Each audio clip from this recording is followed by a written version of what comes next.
Hi friends, welcome to my channel. Telangana Congress ప్రభుత్వం ఇందిరమ్మ ఇళ్ల పథకంలో మరో అడుగు ముందుకేసిందండి.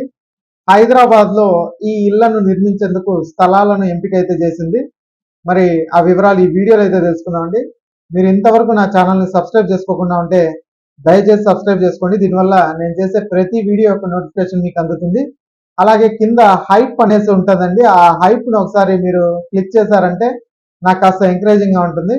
అలాగే వీడియోని లైక్ చేయండి, షేర్ చేయండి. మీరు ఇచ్చే ఒక్క లైక్, మీరు చేసే సబ్స్క్రిప్షన్ మాకు ఎంతో ఎంకరేజింగ్గా ఉంటుంది. వీడియోని ఎక్కడ స్కిప్ చేయకుండా చివరి వరకు చూడండి. ఆలస్యం చేయకుండా వీడియోలోకి అయితే వెళ్ళిపోదాం. ఇప్పటి వరకు తెలంగాణ ప్రభుత్వం గ్రామాల్లో స్థలాలు ఉన్న వారికి ఇంద్రమ్మ ఇళ్ల నిర్మాణానికి మనీ అయితే ఇస్తూ వచ్చింది. ఇప్పుడు హైదరాబాద్ పరిసరాల్లో ప్రభుత్వమే స్థలాలను గుర్తించి అక్కడ ఇంద్రమ్మ ఇళ్లను నిర్మించేందుకు ప్లాన్ అయితే రెడీ చేస్తుందండి.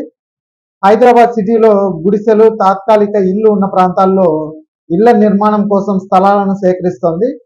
ఇప్పటికే మలక్పేట, యాకుత్పుర, మలక్పేట కంటోన్మెంట్ ప్రాంతాల ప్రజలు స్థలాలు ఇచ్చేందుకు ఒప్పుకున్నారు.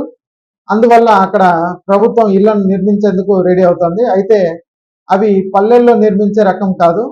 సిటీల్లో ఎక్కువ స్థలం ఉండదు కాబట్టి G+3 లేదా G+5 తరహా ఇళ్లను నిర్మించాలి అనుకుంటుంది. అంటే గ్రౌండ్ ఫ్లోర్తో పాటుగా మరో 3 అంతస్తులు లేదా మరో 5 అంతస్తుల భవనాన్ని నిర్మించనుందండి. ప్రతి భవనం 400 చదరపు అడుగుల విస్తీర్ణంలో అయితే ఉంటుంది. ఇక హైదరాబాద్ పరిసరాల్లో కూడా ప్రభుత్వం ఇంద్రమ్మ ఇళ్ల కోసం దరఖాస్తులను అయితే ఆహ్వానించింది. దాంతో GHMC పరిధిలో ఏకంగా 10 లక్షలకు పైగా దరఖాస్తులు అయితే వచ్చాయి. అంటే చాలా మందికి ఇల్లు కావాలని అర్థమవుతుంది. ఇది పెద్ద పనే, అంత త్వరగా అయితే అవ్వదనేసి ప్రభుత్వం భావిస్తుంది. పైగా ప్రభుత్వానికి ఇది భారీ ఆర్థిక భారం కూడా అవ్వవచ్చు. అయినా సరే ప్రభుత్వం ముందడుగులు వేస్తోందండి. ఇక ఇంద్రమ్మ ఇళ్ల పథకంలో భాగంగా ప్రభుత్వం మొదటి విడతకు ఇళ్లను ఫిక్స్ చేసింది. ఆ ఇళ్ల నిర్మాణం గ్రామాల్లో జరుగుతోందండి.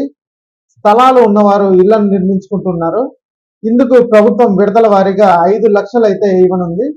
ఇలా చాలా ఇల్లు దాదాపు 80% అయితే పూర్తి అయిపోయాయి. ఇక ఆలస్యం చేయకుండా పట్టణాలు, సిటీల్లో కూడా ఇళ్ల నిర్మాణం మొదలు పెట్టాలని ప్రభుత్వం ఇటీవల నిర్ణయం తీసుకుంది. దాని గురించి వెంటనే అధికారులను కూడా పంపి ఎక్కడెక్కడ మురికి వాడలు ఉన్నాయో అక్కడ స్థలాలు సేకరించి ఇళ్లను నిర్మించి పేదలకే ఇవ్వాలి అని నిర్ణయం తీసుకుంది. ఆ పని ఇప్పుడైతే మొదలవుతోందండి. సిటీలో భవనాల నిర్మాణం అంటే పెద్ద విషయమే. అందుకే రెవెన్యూ అలాగే GHMC అధికారులు క్షేత్ర స్థాయిలో సర్వేలు అయితే చేస్తున్నారు. సిటీలో గుడిసెలు, తాత్కాలిక ఇల్లు ఉన్న ప్రాంతాల్లో స్థలాల్ని ఇంద్రమ్మ ఇళ్ల నిర్మాణానికి ఇచ్చేందుకు ఒప్పుకునేలా స్థానికులతో మాట్లాడుతున్నారండి. వారిని ఒప్పించే ప్రయత్నాలు కూడా చేస్తున్నారు. ఇప్పటి వరకు యాకుత్పురాలోని సర్లాదేవి నగర్, అలాగే మలక్పేటలోని పిల్లి గుడిసెలు, కంటోన్మెంట్లోని అంబేద్కర్ నగర్ ప్రజలు స్థలాలు ఇచ్చేందుకు అయితే ఒప్పుకున్నారు. ఈ 3 ప్రాంతాల్లో 222 ఇళ్లు నిర్మించేలా ప్లాన్ అయితే రెడీ అవుతుంది. ఇక GMC పరిధిలో గుర్తింపు పొందిన మురికివాడలు 1486 అయితే ఉన్నాయి.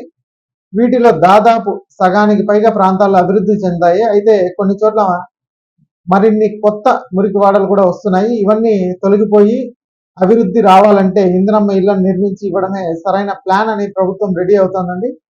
అందువల్ల వచ్చే 3 ఏళ్లలో చాలా మురికివాడలు మాయమై ఇంద్రమ్మ ఇల్లు కాలనీలో వచ్చే ఛాన్స్ అయితే కనిపిస్తుంది. ఈ వీడియో నచ్చినట్టయితే ఒక లైక్ చేయండి, అలాగే మా ఛానల్ సబ్స్క్రైబ్ చేసుకోండి. Thanks for watching.